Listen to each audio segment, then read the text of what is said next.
Welcome back to Indie Housing Market. I'm Kyle.morris with Morris Property Group and FC Tucker. I'm Shelly Walters with FC Tucker and the Shelly Walters Realty Group. And today we have a special guest.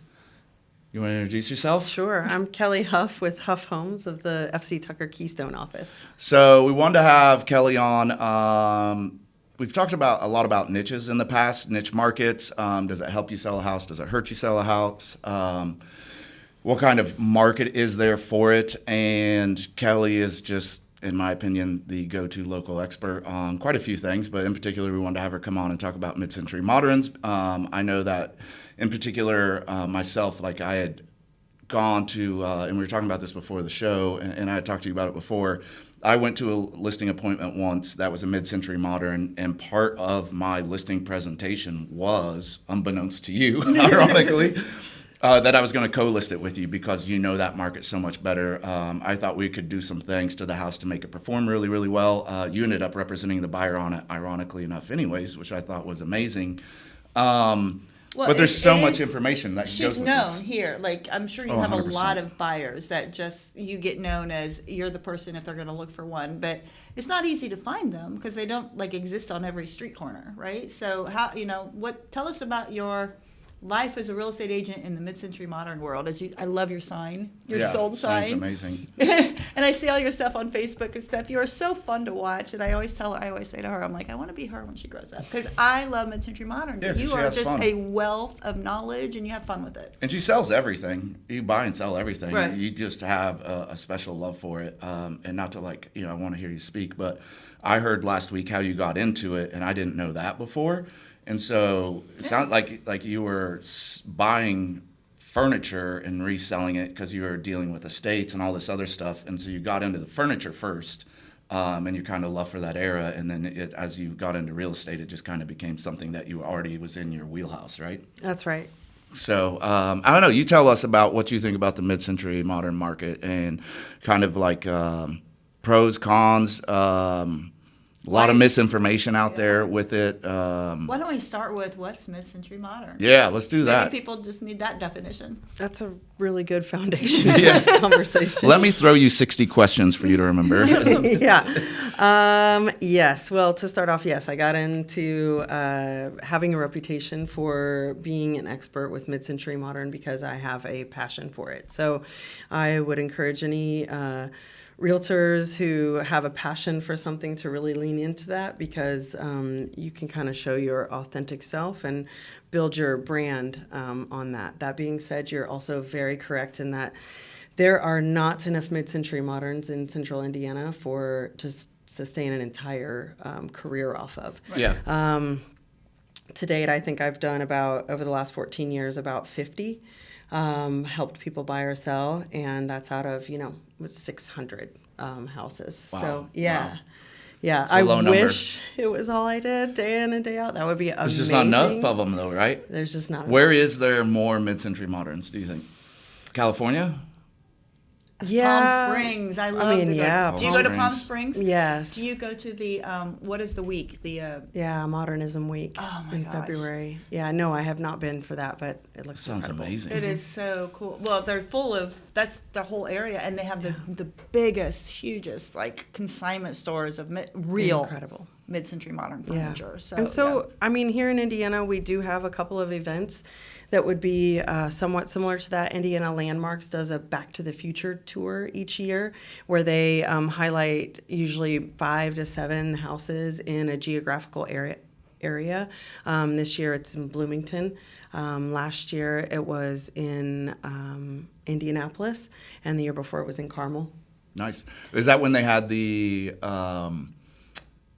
whole Avril neighborhood, and they had like a massive tour of it, or was that a separate event? Because that may have been more than 2 years ago. I remember the Avril neighborhood we were talking about before, all the ins and outs of that neighborhood, but I know that they used to sell tickets for people to come just to that neighborhood to look at all of them because there's such a large collection of that. And even for that, I don't even know if most people know who Avril is in the first place. You can go into all of that as well. Yeah. So I'm going to back up. Let's do the definition of mid-century Oh, modern. yeah. We just kind of went off of that, but I just really... It's because there's so much We're I going to want be to know. here for like 10 hours. I know, I'm good with that. yeah. I'm I'm good with okay that. with it. And then but- we'll talk about who all the niches are here in town of the different... Yeah, Absolutely. So basically, mid-century modern is not just an architectural style; it's also a design style. For some people, it's a lifestyle. Nice. Originally, I got into it because of, I think it was probably has to do with my grandmother, my grandfather, and like remembering certain objects from my childhood and having good memories of that.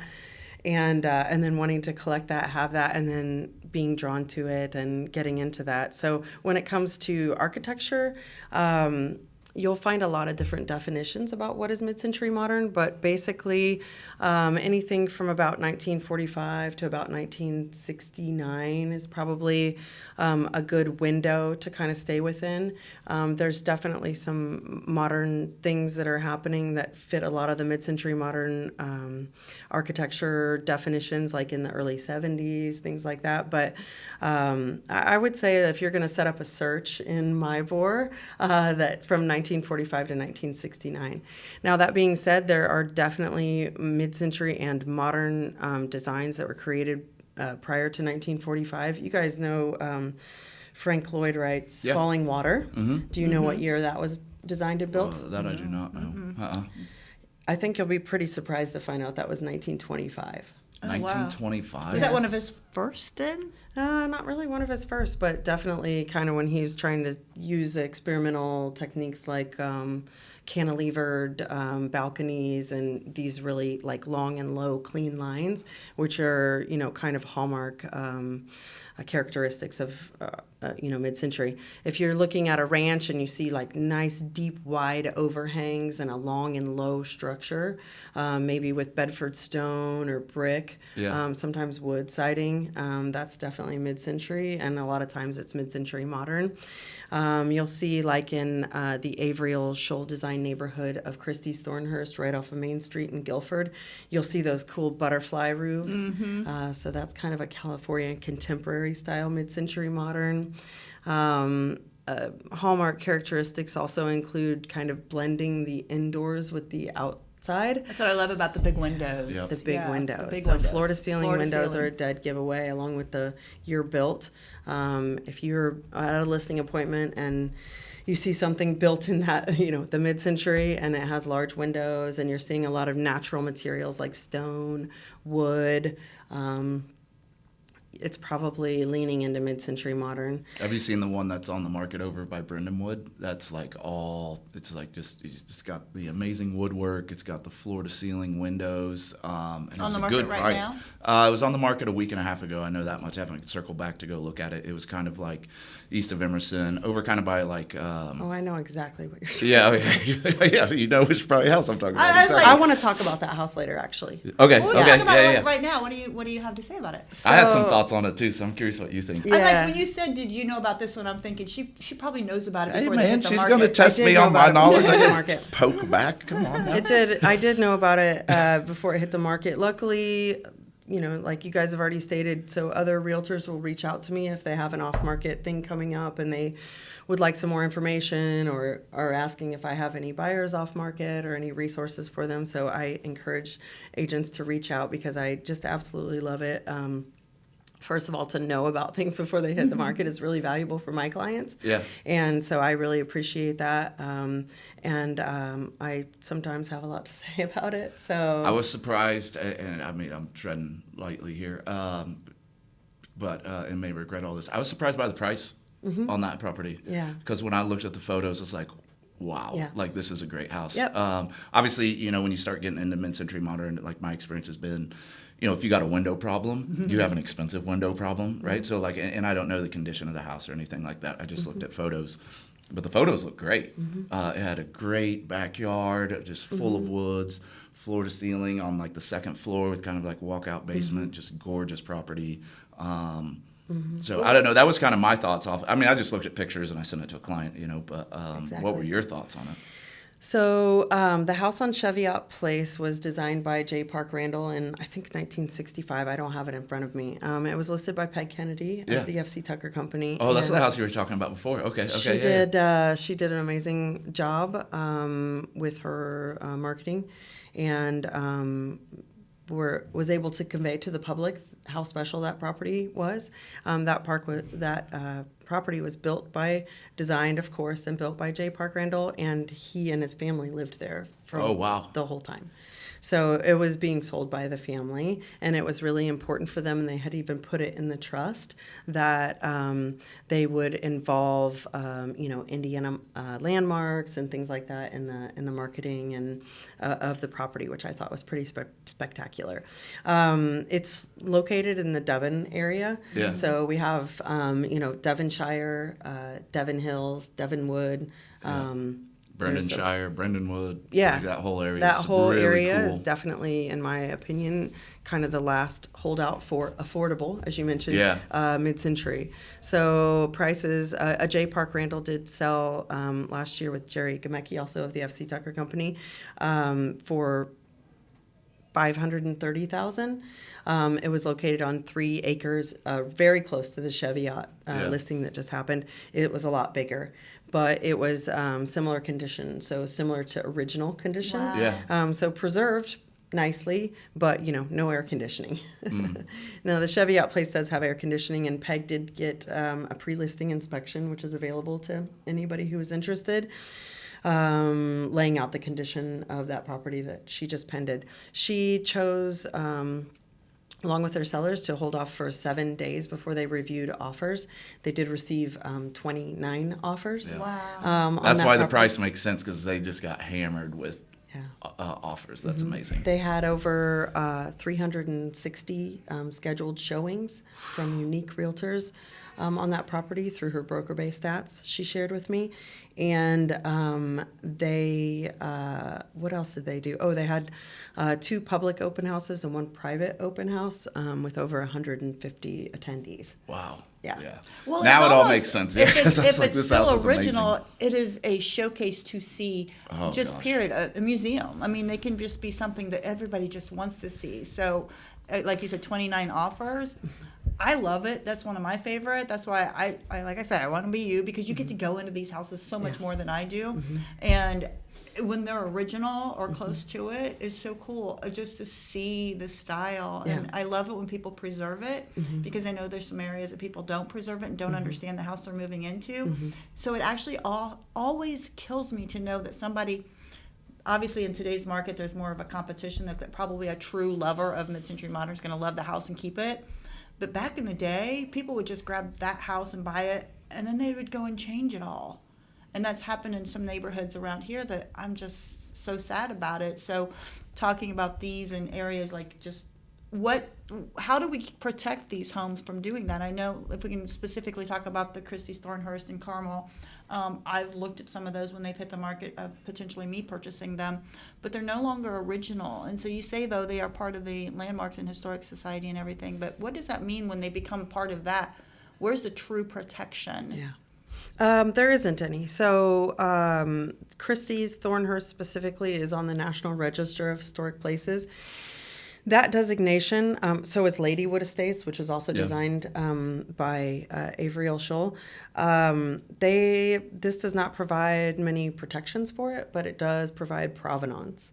And I think that as realtors, we do have a certain, in my opinion, we have a certain responsibility to help educate our clients on why we wouldn't remodel an Avery L. Scholl with modern farmhouse style, right? Gosh, I couldn't imagine. Oh. Yeah, it's happened. It's happened. I Or in the know. 80s, I walked into the 80s yeah. style, like, in 1980, they're like, this house is so dated, we need to change it. It's like, oh my gosh, no. Yeah. But And how do you take it back? So sometimes I look at some of these and I'm like, you can't take it back. The materials. No. I mean, the Can't afford tile. to. The tile is so expensive. There's a really fantastic hashtag out there. If you're ever on social media and you think of it, just put in hashtag save the pink bathrooms. Yeah. And you can click that on any social media profile and kind of see where people have used that hashtag and preserved these very special bathrooms, especially.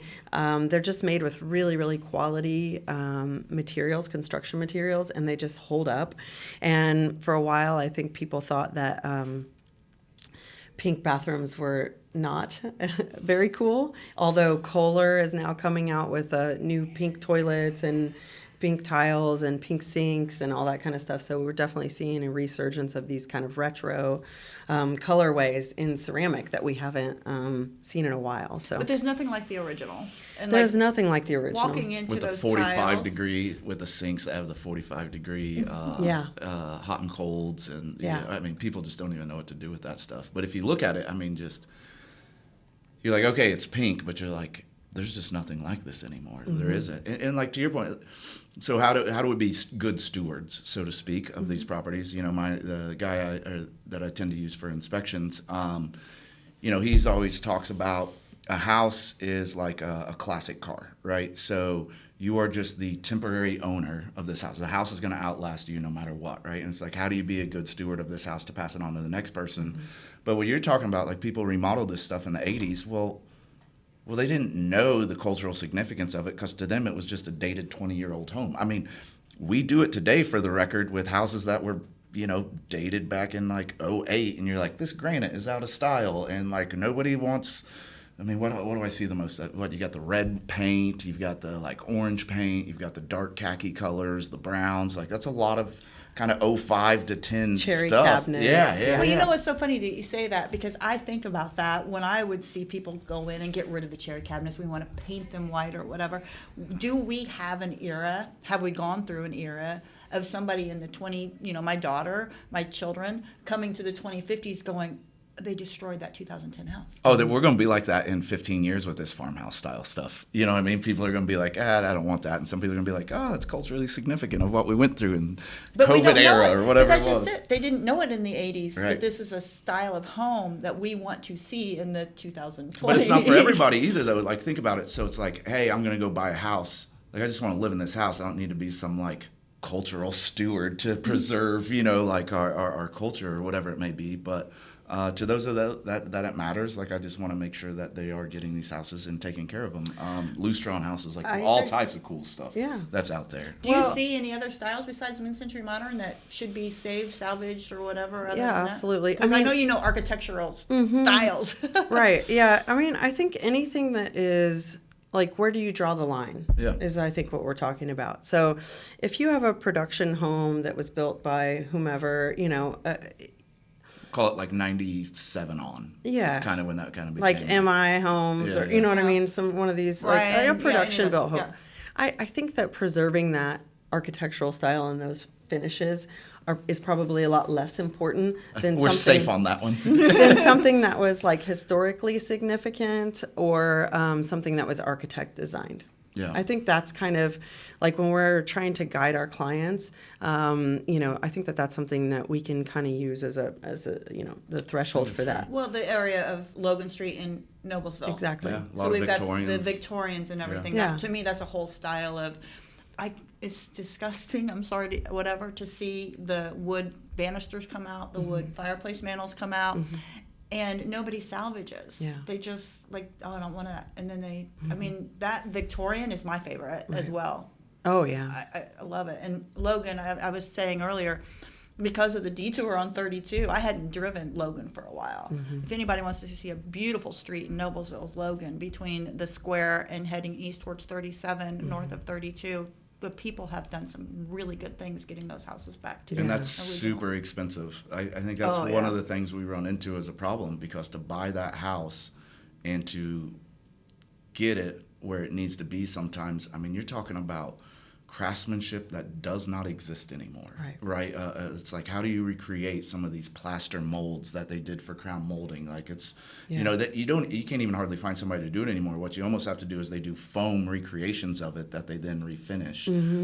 There are some let alone just like local cedar resources. shake. Yeah, there is, but There like are. it's costly. It right? is costly, yeah. I had the Holcomb Mansion listed, I don't know, I think it's been over 10 years, and there were some incredible moldings in there that there was some roof damage, and so it had leaked through, and I found an artist, and they made silicone molds of the other areas, and then used those molds to make new plaster, and using the same techniques, but with silicone, so like Yeah. the modern version.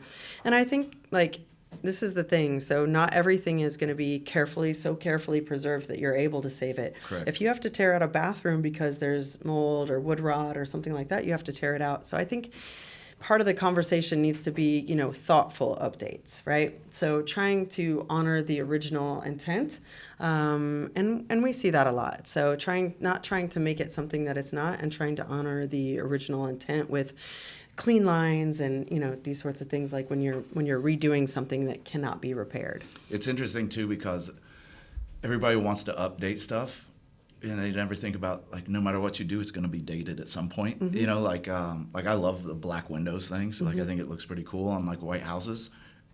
I mean, white houses was a thing back in the 70s, Mm-hmm. and then everybody got rid of it.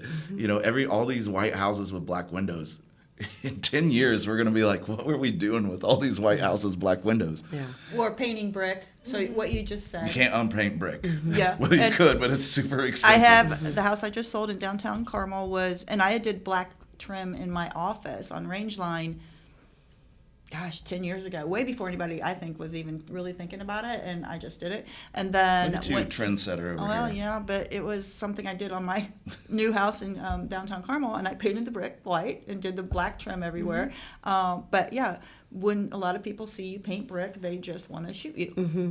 But I couldn't stand the dark red brick of the Right. 1950s, but I did do mid-century modern inside the house because it was a 50s ranch. Yeah.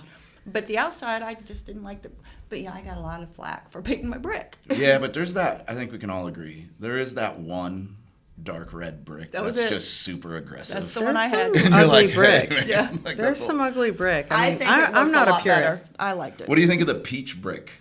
I like it on certain ranches. You know what I mean? Like that you see Like on, where it's limestone on the bottom half, Yeah, and then yeah. it's like a pink colored brick on the. Yeah, some I of love it looks I like really, that. really good. It's cute. Yeah. Some That of it reminds not me of the so Devon. much. Yeah. I see that in Devonshire Yeah. area a Yeah. lot. I a love lot. Devonshire. I love Yeah. that whole area. So- To your point, I love that area. There's a lot of really good architecture that's been well maintained, and it's still affordable. I mean, affordable is relative these days. Like, let's get that clear, but it's So- not astronomical. Yeah, large lots. Yeah. Rolling hills over there, which you don't get a lot of in Indiana.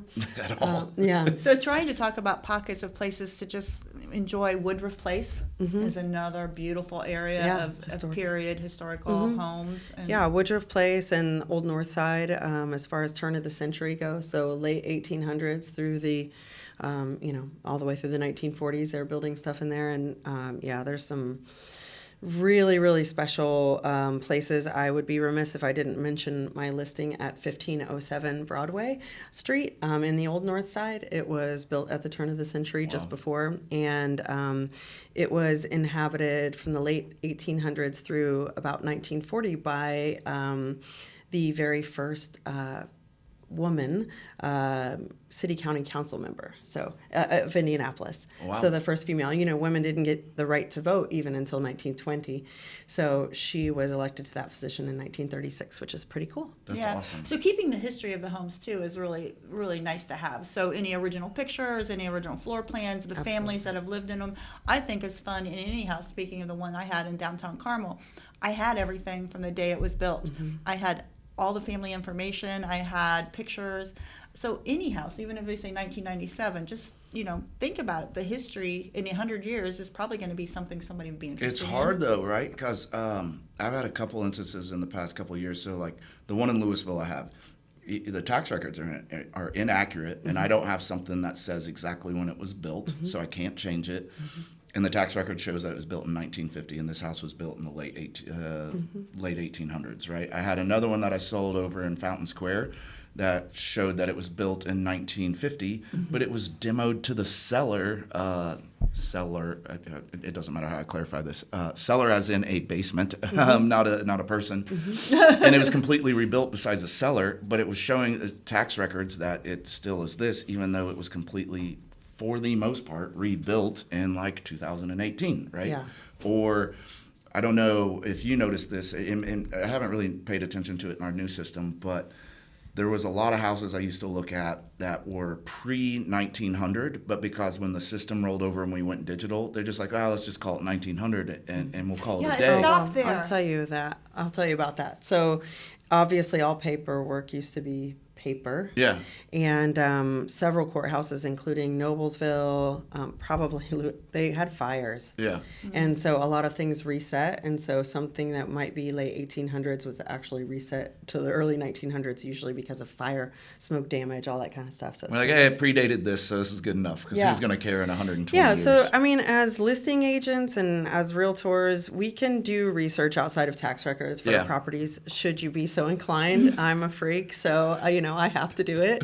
I highly recommend paying to have a membership to newspapers.com. People used to publish their address when they were doing something, even when they would go on vacation. So social, yeah. That's crazy. It is crazy. Social media used to occur in the social section of newspapers. So like the Indianapolis Star, for instance, somebody would say, Mr. and Mrs. So-and-so of this address are going to their Michigan home for 3 weeks. Literally published in the newspaper. So you can find out about who the inhabitants were, and a lot of great information. So-and-so hosted Bridge Club on Saturday evening. They had bouquets of peony and whatever. I'm not kidding. They're literally Your radio voice is awesome. It's that's how I read it in my head, like these little social. I love it's it. like social media, how it used to be. It's proper and dainty. You're like, yes, newspapers.com. They describe, So whatever happened to bridge clubs? I grew up with my grandparents and my parents doing bridge. Maybe that's what's wrong with the world today. We don't have enough bridge clubs. Have you They're ever all played bridge? virtual. You're not old enough yet. Dude, I know how to play. I love spades. I love It's hearts. I love happening, and euchre. it's still happening. You're just not there yet. I'm not old enough. It's like a secret handshake. Yeah, they don't invite Dude, you. bridge club, I'll be honest, man. I've watched people play a lot of bridge, and it looks horrible. Yeah. There's too many cards for me. Yeah, I can't focus on that. Yeah. It's too much. I got to go do something else. Yeah. I don't know. That's crazy, though. It's just really interesting, all the details.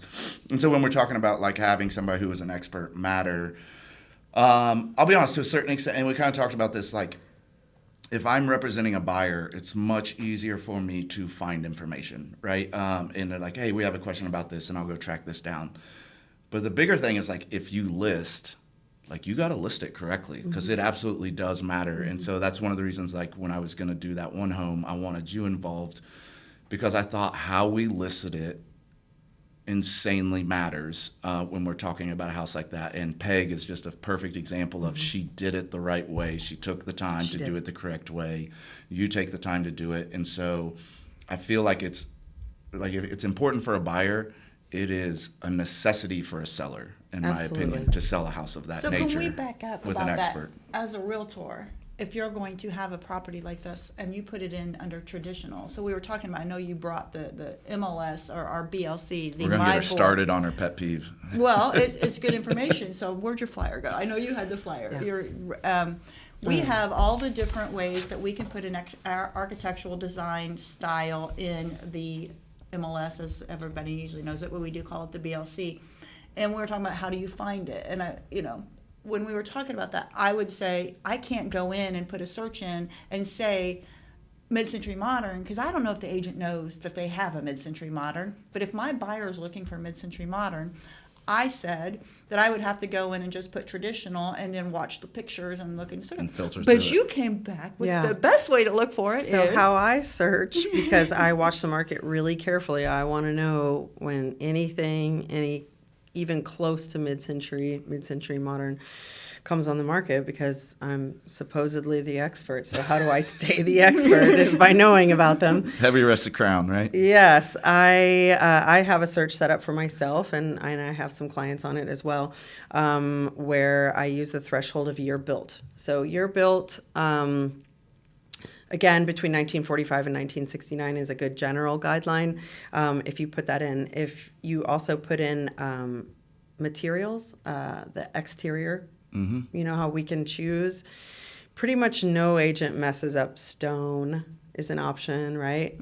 Brick is an option. Wood is an option. I don't always I put in very little, actually. Yeah. So, I mean, as far as Hamilton County goes, since the beginning of the year, There have been 166 houses that have been either active pending or sold in the time frame of 1945 to 1969. Can I ask you real quick there? That doesn't. It's not a lot. No, if we go back to the definition, mid-century modern is because of the year it was built, or the design. It's one of the defining characteristics. One of the defining characteristics is year built. So if you have a modern home that was built in 2014 downtown with the real crazy angle roof, it is not a mid-century modern. Please stop. Please stop. What is it called? It's a contemporary. So we have a limiting number of architectural styles and options that we can choose from in our BLC MLS. And even then, most people don't even use our limited availability. Which is how I started this conversation, I and I want to circle back to asking you this, Yes. is making sure that realtors understand Yes. that you've got to put in the proper information So- for us to find them. Correct. So out of the 166 that pop up for Hamilton County, all of Hamilton County, 1945 and 1969, of those, I found 4 that were absolutely mid-century modern that were not marketed as such. And Really? I do believe that that can hinder a seller. Price, right? Yes. Yeah. And 'Cause that's what I'm interest looking and for, right? competition. Yeah. Competition. Open it up to as many buyers as possible. Thus, Peg got 29 offers because she Peg knew did, what she Peg had. did amazing on 2 mid. I'm super jealous, Peg. If you're listening, super mad and jealous.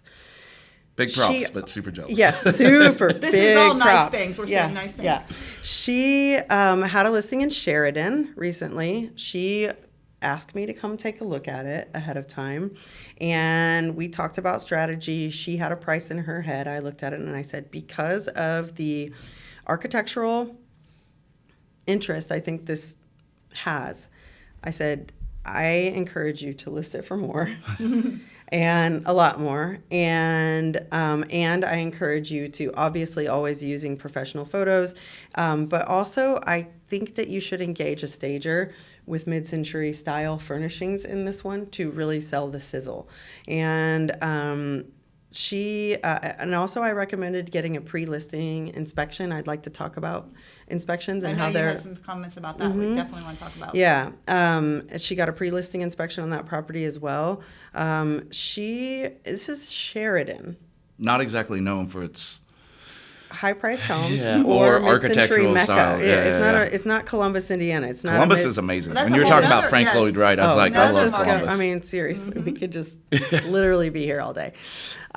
She listed that property for $345,000. It was a 3-bedroom. It's not a huge place, and she ended up with multiple offers and ending up at $378,000.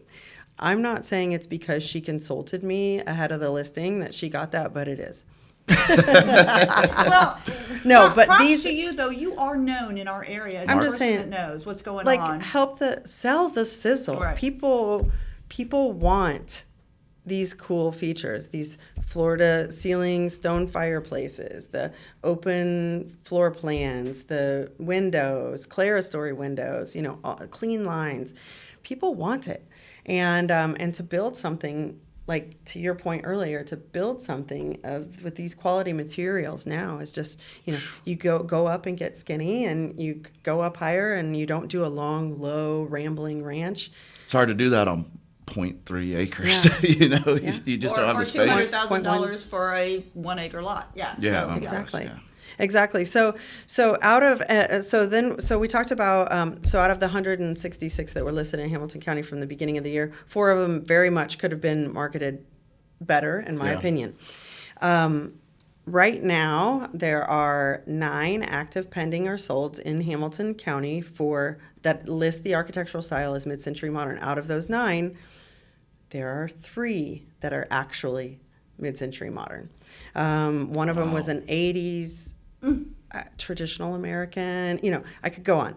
One was maybe on the edge, but not mid-century modern. So I don't know why these agents are putting them in there. But while we're talking about the only active mid-century modern that's on the market in Hamilton County right now, I'd like to give it a shout out. It's not my listing. It's at 20344 East Wagon Trail Drive in Noblesville. It's on the White River. It's agent owned, and her name is Patty Uppus. You guys know her? Upus? Upus? I have no idea. I just made It's that up. UPHUS. Uffus, maybe. Maybe like it. PH like fat, like baby. Patty. We'll call her Patty. She's with High Garden, and the property is currently listed at $899,900. It's super cool, and what I love about it is that it was designed by Avriel Scholl. It's a So big this would house, have too. been this would have 5,000 been one of square her feet. later designs because it was built and Can you completed get the picture of in Averill? I want to pull it up. 1976, and that is actually the year that Avriel passed. So she died from complications with diabetes. She was a Renaissance woman. We can spend some time talking about her or not. Will you grab her picture? Yeah. That you brought? That's what I was saying earlier. I didn't know if Raquel could do that for me. But I the was problem actually grab it. so part of the problem when we're talking about stuff that's mislabeled. So to here's a certain extent. April. Can you see it? I just want everybody to see who we're talking about. It is a historical person that we keep mentioning. She was a designer, not technically an architect, although she did lots of building designs. Her first house was the Golden Unicorn neighborhood just south of the Monon what's it called? Monon Center? Yeah, Monon Yeah. Center on 111th. No, is that- She has a house on 111th. it's in a little neighborhood just off there. It's called the Golden Unicorn. So she designed that one in 1952. That was her very first project. It opened huge fanfare, like literally thousands of people through her open house in 1950. I think it was 452. Really, really cool place. It was named the Golden Unicorn because she made a unicorn out of concrete mold and had it hanging on the front of the house. And sadly, in the 70s, when they did a little bit of renovation there, it fell and broke. So I actually had that house for sale a few years ago, and I had a golden unicorn commissioned from a local artist to be a part back of the house because See, that's It's what gonna I make you love. cry. I That's know what you're I a big love. crier like I am. She's gonna, like I love she this cares. about you, I love though, it. is you find the history. care. Because it is. Yeah, yeah. But talking about the Golden Unicorn, that is one of the fun things about mid-century modern. A lot of them got named. Yeah. You know, Yeah. like we And don't name our whimsical. homes today. Yeah, you know, so like there's whimsical. names, and so Frank Lloyd Wright homes were named or whatever. And what I love about Averill Scholl is the female part of this. Is Frank's always known about but she came in, she did, a lot, and she's here. Frank Lloyd Wright was a misogynist and a a lady. I am just going to back away from this conversation no, and it's let okay. you 2 You're guys not. go. It's okay. It's not all men. Just him, I'm yeah. just gonna step on a really landmine admire somehow in his this. creativity and but whew, that guy. Yeah, look into it, everyone. Anyway, Avriel, her first neighborhood, as we've mentioned several times, was Christie's Thornhurst. So her dad, his name was Christie, last name was Christie, and he gave her that stretch of land over there to build her first, starting in the 50s after she built the Golden Unicorn. Well, when she was a kid and she was riding around in her boyfriend's Jeep, like when she was like 13 or 14, she had a boyfriend, which I thought was interesting. Who could drive. Who could drive. Hey, man, She I'm was just- I'm out gonna stay out driving. of all of this still. She was in a horrific accident on that property and damaged her pancreas and spleen. Like she was pretty much going to die. So her whole life, she was mitigating that injury, and eventually that's what caused her diabetes, or is speculated to cause her diabetes, and how she passed. She had a couple of daughters. One of them is still with us, Bambi Scholl. She's on, there's Facebook pages, guys, for Avriel Scholl, Mid-Century Modern, Mid-Century Modern Indiana. A lot of resources for people, but yeah. For the Love of Averill, that's a good one. I'm on that one.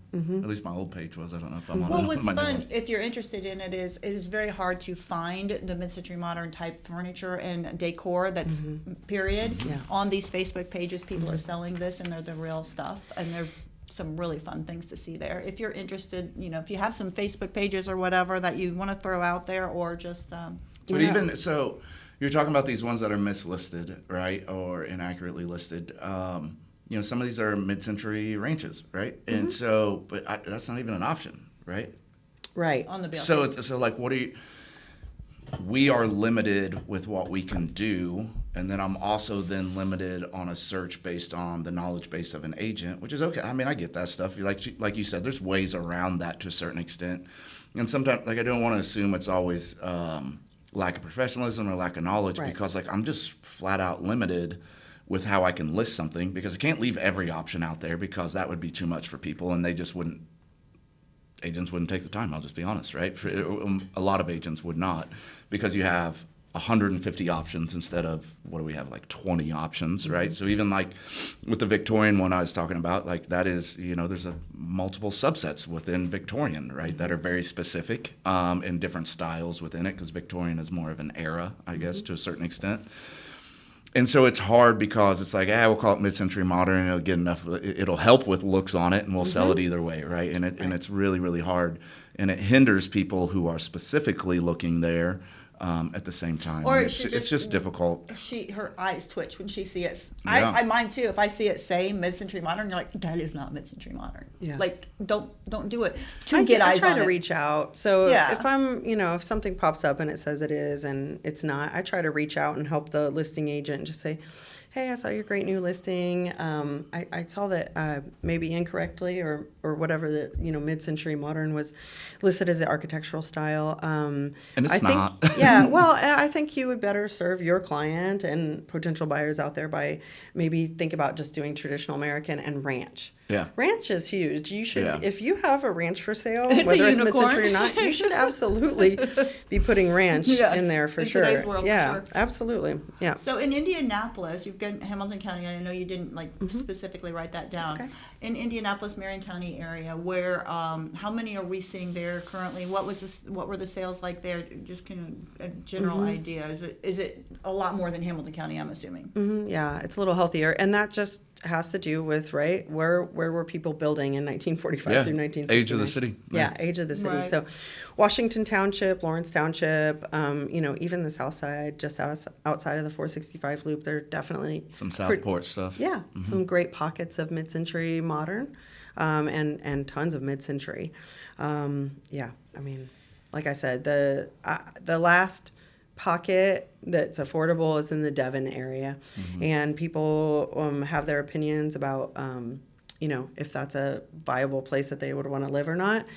I think that it has a lot going on. It has some challenges. It's a little bit of a food desert over there. It is.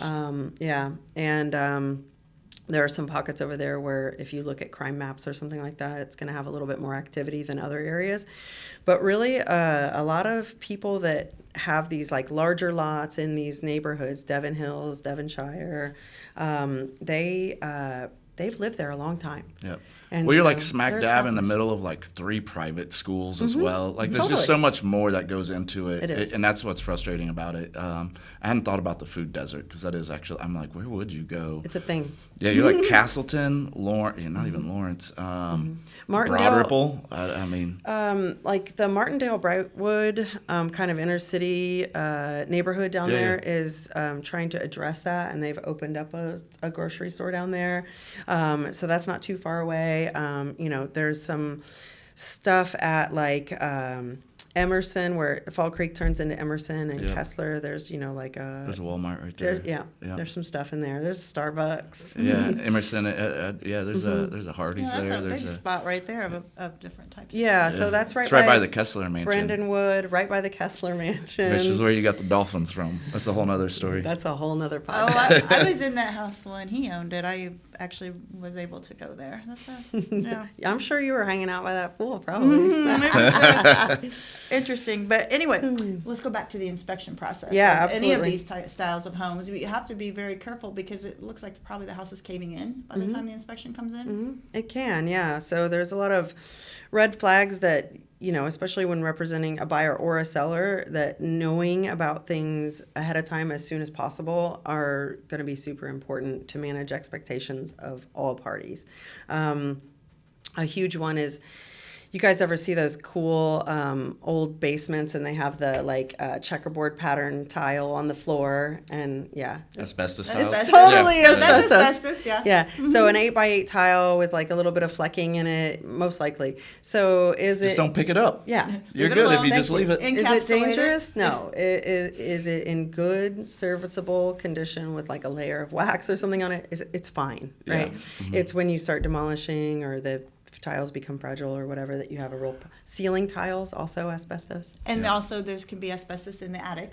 Absolutely. So Insulation. I also almost always say that there's probably going to be asbestos in a certain age Pipes group. wrapped in it. Pipes Yeah, wrapped so- in it. But it's not an so- issue until it's removed or disturbed. That's the crazy part about it, right? And encapsulation is It one works of the answers. so good. It's so durable. It really. Like it's not going there unless it's there till you remove it. That's how this is gonna work. It's a great material other It's than the fire whole retardant, cancer right? thing. Yeah. Mesothelioma. Yeah, other than the bleeding lungs. Yes. Well, you say as well, I say this in today's, I don't care what house you're putting on the market. I do pre-listings. So I have my sellers do this. And like you said, setting expectations and also having the buyer's expectations, like you said, to know what And the they're buyer's walking agent. into. Because when you have, I mean, I've had it before where buyers walk into just an old house and they're like, oh, I don't want to deal with that. Like, well, we shouldn't be looking at this age group. Yeah, because I mean, Exactly. like a lot of stuff I deal with on that age of mechanicals, specifically like furnace, if there's a boiler, like whatever it may be, and it's working fine. I know it's what you're doing gonna say. great.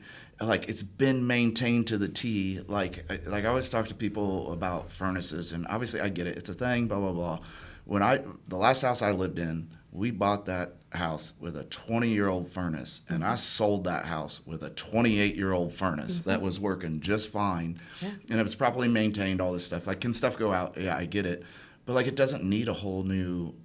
Like you want a new HVAC system, it doesn't mean there's something wrong They with don't the make HVAC them like system. they used to. They don't. Right. Yeah. No, it's so true. Like And the people freak gauge out. of the metal that Yeah. they're using in these parts inside of these things are superior. It's the same with washers and dryers and dishwashers, Absolutely. everything Refrigerator, right now. everything. It's a And if you disposable society. Yeah, take care of it, then it should last a little Fireplace. bit. So the standards by which fireplaces were built in the mid-century are obviously a ton different than now, right? Yeah. So every single one is going to have stair step, brick inside. So it's going to need to be parged. It's going to, so, a listing agent should consider if they're not selling a property as is, that they're definitely selling the fireplace as is. Yeah. I have I all hate my sellers fireplaces. put in the seller's disclosures that the sellers are not going to warrant and or repair or replace the fireplace if they don't want to, because that can be upwards of $13,000 to $15,000 Every time you get if it's rebuilt. Every fireplace has a every- problem, dude. Yes. It's the dumb. And here's the I'm worst so part. mad about it. Like, Yeah. like, was this a problem? Like, I don't know. I'm not a fireplace guy, and I'm not going to cram my head up there to like And- second guess this because like the house could burn down, but Yeah. it also couldn't because it's like 70 years old and the house hasn't burned down. But they don't use hate it. So I would say fireplaces. 80% of people who have a house with a fireplace don't use it. So when I walk into a house with Yeah. a fireplace, does it work? I don't know. We've never used it. The seller before never used it. So an inspector is not going to look at that. It's like it needs a new heat shield. Well, What you does need that to even mean? specifically have somebody come in and look at the fireplace. Yeah. But for me, a fireplace needs to work if I'm buying a house with it. So these old homes, Right. probably 90% of them need major reconstruction. Yeah, absolutely. Yeah. That's a definite factor. Flat roofs. So bitumen roofing material is expensive. Gravel roofs. I don't know if you guys have come across those. It's unusual in our market and people don't know what to do with it. So it's important to understand these types of things so that you can properly manage expectations. Again, windows are huge. So Most expensive thing on a house. yeah. So I like an old window. They're better. They're especially at a turn of the century with that wavy glass. Lead. Yes. Amazing. And that they're still there 100 plus years later. Incredible. Same thing with mid-century, with the exception of, a broken seal that makes these large windows cloudy. It's expensive to fix, and it's very expensive to replace. Yep. So managing expectation on windows is huge. But on a mid-century modern, that's one of the biggest focal points. It is, but it doesn't necessarily mean that a place needs all new windows because they're not double pane or they're not vinyl wrapped. Yeah. Ugh. I mean, you'd be better off just paying the extra heating and cooling than you would to replace all the windows. It's so cost prohibitive. I mean, Right. and you won't notice the heating bill. I mean, you will, but not like wait till I throw you 40, 50,000, 80,000. Like we had one in Williams Creek. I think we had like it was like 80 G's for windows. You know, everybody's worried about a roof, and I'm like, I'm worried about windows. Like windows are just so astronomically more expensive than a roof. Well, we're talking about these original homes that are from, you know, a different period. Is again, I feel you need to go back to the period style, not vinyl, like we just said. Well, if you got a problem with it, like wood windows needs to go back, and they are much more expensive. And then, like you're saying, is you probably of all people have many more contractors in your wheelhouse than I do that can go back and do what these houses need done to them properly. Yeah. But Rebuilding. do people have the money to make it proper?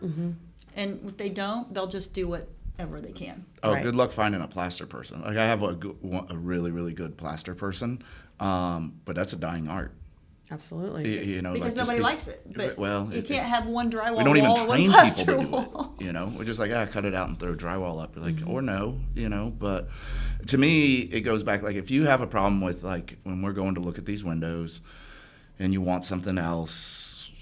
Like what are we doing looking at this genre to a certain extent, that's you know? what I said. Because like I understand you think it's pretty. Yeah, But you can't afford it. yeah, You yeah, can't afford to keep it up. You upkeep. can't afford, it's just not a good match for everybody. So. Yeah, and you're not going to get all the modern amenities and things that you super want, and to buy a house that's As a female, 50 years no old. 1950s ranch is ever going to have enough closet space, ever. Oh no. No. Bathrooms So, are small, closet space. yeah. We used to, I mean, we know, lived it's differently. interesting. That is one thing about Averill Scholl, I think because she is a woman, that her places actually have more closet space of any other mid-centuries that I've ever come across. So it's pretty cool, actually. Like huge, like in Ladywood Estates, huge walk-in closets in these two-bedroom, houses, and big hall closets and big pantries. It's really cool, actually.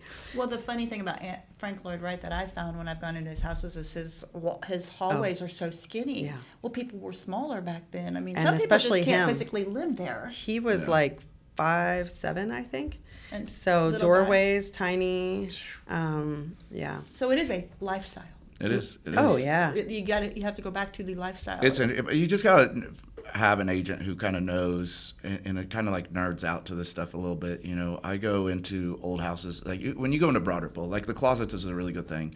Like people are like, I want to live in Broad Ripple, and you're like, all right, we're gonna go look at a 3 1.5, maybe 3 1, right? All right, so 3 bedrooms, 1 to 1.5 cellar. bathrooms. Yeah, and it's gonna have small closets. That's just the reality of it. And they're like, I love this area, but like the closets are too small. Then like we don't need to be looking in Broad Ripple, or you need to up your budget by 200 G's. Like that's kind of how this works. Or we go into an old house and it's like, is the basement dry? Well, like for the record, a basement was meant to get wet back then. A basement used as a living space is a phenomenon probably since about like late 70s, we'll call it, late 70s. It was meant to bring in water to then kick it away from the house. Like that's what it was really meant to do. So unless somebody has remediated it, it brings in water. It was supposed to bring in water. That's how we get water away from the house. Was like, all right, let's just let it in and kick it out, versus just letting it sit there. And so you got to have agents who are just educated on houses and different eras of houses, and like the problems that you think are a problem, like this was the remedy for that in 1940 or 1950 or 1960 or whatever it may be. And people are just like, well, this is how we live today. Like, I get it, but this wasn't built today, and you have to take in and you have to have some concessions with what you want. Or you need to up your budget to a house that is like probably been completely redone at this price point. Right, yeah. Well, I think a big one, too, it definitely has to do with electrical. So when we're talking turn of the century, obviously we're talking about knob and tube.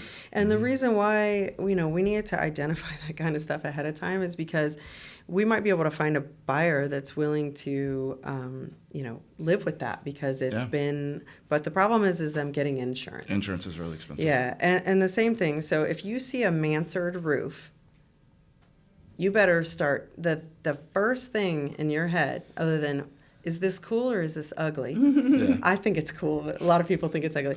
The thing that you should think of is aluminum wiring. Yep. Right. It's of the era. So about 1967-ish, like in our area, to about 1973, 74. If you have a house in there, it probably has aluminum wiring, which is a major defect. And some people won't even insure it. That's what I'm saying. Yeah. It's an insurance issue. Yeah. So there's some condos here in Carmel. Oh, no, I don't even want to talk this. I got a sore spot with this one. Feel free, go ahead. I know we're an hour into this, so we may be going a little bit long. But this was one where the model strip was a aluminum wiring. So the whole thing about if you're in a condo with aluminum wiring and you buy this and say, well, tell the seller to rehab this house and get rid of it. Doesn't Well, the next door neighbors still have aluminum wiring. Yeah. So that was something that I came across multiple times in that condo place where I'm like, it doesn't matter. Your neighbor has it. Yeah, we just dealt with it about Yeah. 45 talked days about ago. it. Yeah. It's like, But go away. But it's hard. So like I have one. I literally just typed up the inspection response on it. It's down in like Brookside area, right? Cottage home area. And so all the wiring has been updated, and there's literally one run of knob and tube in the basement that is still active, and it goes to no outlets because all the outlets are grounded. And I'm like, I just need you to pull this because it's going to cost me an extra $250 a month on insurance. Yeah. And it doesn't even do anything. And so you just have to know that stuff. Like, what's the headache with it? Like aluminum wiring, why is that a big deal? Because it can expand and contract and it can come out of the fitting, which makes it a fire hazard. I could also argue if it was going to come out of the fitting, it would have at this point. Right, We're exactly. 50 years in. Yeah, we're way past the time period. But it doesn't matter. Insurance is based off of risk percentage, and it's just a higher risk, and so it's more expensive to insure. Same with knob and tube wiring, right? It's not grounded. You could catch fire. Like there's all these other things that could go into it, but you have to know. And then depending on how big the house is and what kind of runs we're dealing with up into the house, like I have a general idea of what replacing this is going to cost, because it's not about the wiring. It's about Drywall. cutting drywall Or and replacing plaster. or plaster. The labor, Plaster. The labor. Yeah, and so that's your bigger headache with it, and something that you're like, oh, an electrician could do this for $3,000. Yeah, well, I have $7,000 worth of finish work here, and same with aluminum wiring. It's really not that insane about replacing the wiring. It's insane about getting to the wiring and then covering those holes back up. That's what's super cost prohibitive. And is using the pigtail fix Yeah. good enough? It's good enough for an insurance company, but is it good enough for our clients? I don't know. So Yeah, that's yeah, something it's that you personal have to choice. know about and be able to consult with your clients on about what they want. Yep. There are, you mentioned it earlier, but there are places around to find, like if you're into mid-century and you can't, you're not a good fit for a mid-century modern property.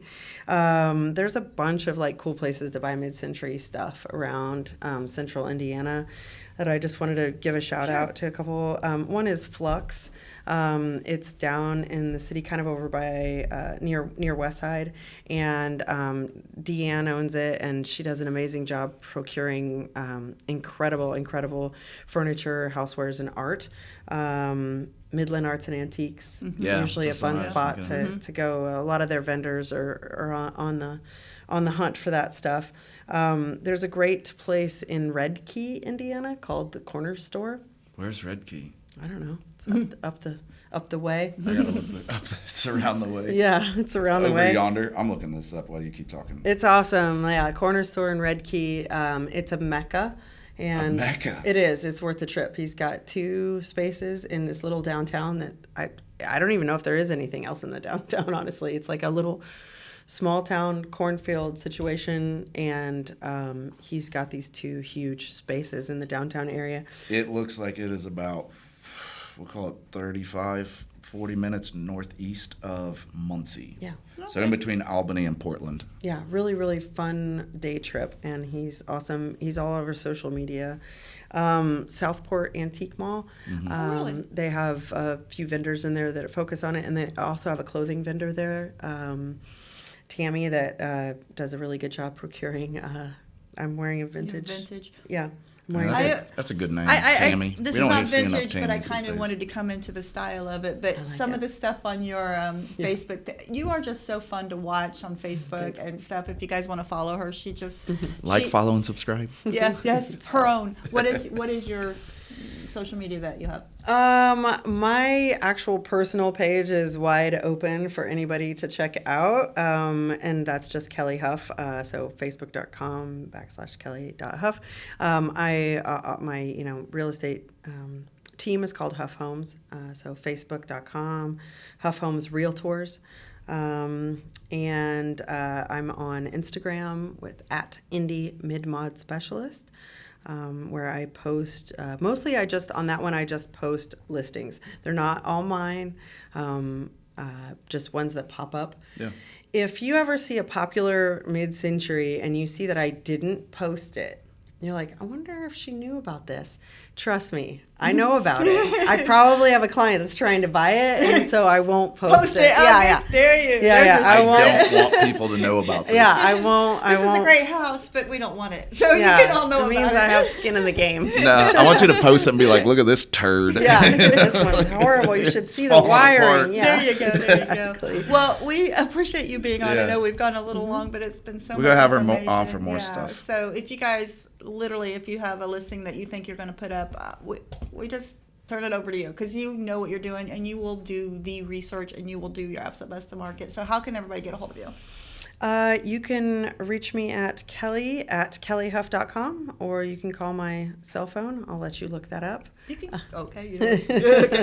Yeah, it's really easy to find with a Okay. simple Google search. Again, I'm kind of an open book, so yeah. Thanks so much for having me. This is a fun topic, and we could do we could probably do this every week.